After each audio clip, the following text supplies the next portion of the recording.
এদিকে ভোটের ফল ঘোষণার পর বীরভূমের ছবি, সেখানে বোমাবাজি। বীরভূমের হারাইপুরে বোমাবাজির ঘটনা ঘটেছে। কংগ্রেস কর্মীর বিরুদ্ধে বোমা ছোড়ার অভিযোগ। ঘটনায় আহত তৃণমূল নেতা হাসপাতালে ভর্তি। বীরভূমেও বোমাবাজির ঘটনা ঘটেছে। ভোট পরবর্তী হিংসার খবর বিভিন্ন জায়গা থেকেই আসছে। বীরভূমের হারাইপুরে বোমাবাজি, কংগ্রেস কর্মীর বিরুদ্ধে এই অভিযোগ রয়েছে। প্রতিনিধি ঋতভাস চট্টোপাধ্যায় টেলিফোন লাইনে রয়েছেন, আরো বিস্তারিত তথ্য দেবেন। ঋতভাস, কি খবর রয়েছে? একদমই, দেখো, বীরভূম জেলা ভোটের পর উত্তপ্ত হয়ে ওঠে এই ছবি কিন্তু আমরা বারংবার দেখেছি। এবারও কিন্তু তার বিপরীত নয়।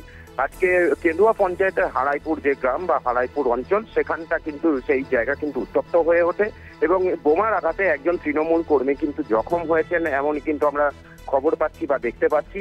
এবং সেই গুরুতর জখম হওয়া তৃণমূল কর্মী বা এলাকায় পরিচিত তৃণমূল নেতা বলে যিনি শেখ রাজু, তাকে কিন্তু সিউড়ি সুপার স্পেশালিটি হাসপাতালে ইতিমধ্যে ভর্তি করা হয়েছে এবং তার গাল, মাথা এবং পায়ে কিন্তু আঘাত লেগেছে, আমরা এমনটাও দেখতে পাচ্ছি। যদি অভিযোগ এলাকাতে 816টি ভোট পেয়েছে তৃণমূল এবং 183টি ভোট পেয়েছে কংগ্রেস।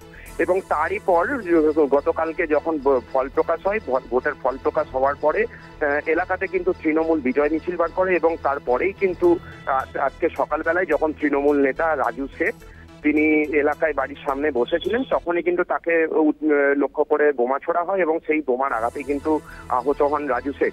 এবং তারপরেই কিন্তু তাকে সিউড়ি সুপার স্পেশালিটি হাসপাতালে ইতিমধ্যে ভর্তি করা হয়েছে। সঙ্গে রয়েছেন তার আত্মীয় ও পরিজনরা। যদিও অভিযুক্তের স্ত্রী জায়েদা বিবির দাবি যে পারিবারিক বিবাদ থেকেই কিন্তু এই ঘটনা হয়েছে এবং বোমা ছড়ার অভিযোগ উঠেছে কংগ্রেস কর্মীর বিরুদ্ধে, সেটিও কিন্তু তিনি অস্বীকার করেছেন। বলেছেন, না, এখানে সিসিটিভি রয়েছে, যদি আমার হাজবেন্ড কোন রকম বোমা ছুড়ে থাকে তাহলে কিন্তু সেই সিসিটিভির ফুটেজ খতিয়ে দেখা হোক। মধুবন্তী, ধন্যবাদ ঋতভাস। কথা বললাম আমাদের প্রতিনিধি ঋতভাস চট্টোপাধ্যায়ের সঙ্গে।